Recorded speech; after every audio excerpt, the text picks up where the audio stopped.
उहाँलाई मैले आफ्नै रोजाइले बिहे गरेर ल्याएको हुँ। मेरो मन्जुरी बिना बिहे गरेर आइस? यो घरमा मेरो कुरा नै चल्छ। बुहारी, भाँडा माझेर सक्यौ भने गोठको काम पनि गर।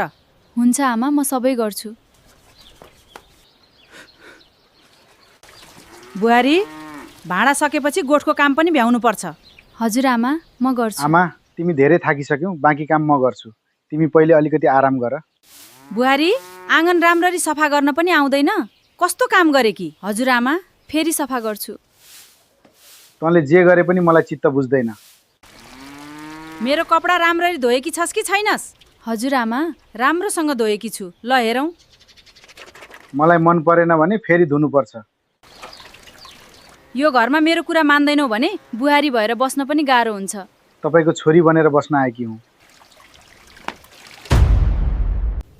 कति पटक भन्नु, मेरो कुरा नसुन्ने हो भने यो घरमा बस्न गाह्रो हुन्छ। आमा, मबाट गल्ती भयो भने म सच्याउँछु, तर मलाई आफ्नो छोरी सम्झेर सिकाइदिनुहोस्। लुगा धोएर मात्रै हुन्छ? भान्साको काम अझै बाँकी छ। हुन्छ आमा, सबै काम सकेर मात्रै आराम गर्छु। किन रोएकी तिमीले? तिमीले आखिर के गल्ती गरेकी छौ? तपाईँकी आमाको मन दुखाउन चाहन्न, त्यसैले सबै कुरा सही रहेकी छु। आमा, उहाँलाई पनि बिस्तारै घरको काम सिक्न दिनुहोस्, राम्रो हुन्छ। मेरो घरको नियम मैले जानेकी छु। हुन्छ आमा, तर उहाँ पनि अब यही घरकी मान्छे हुनुहुन्छ।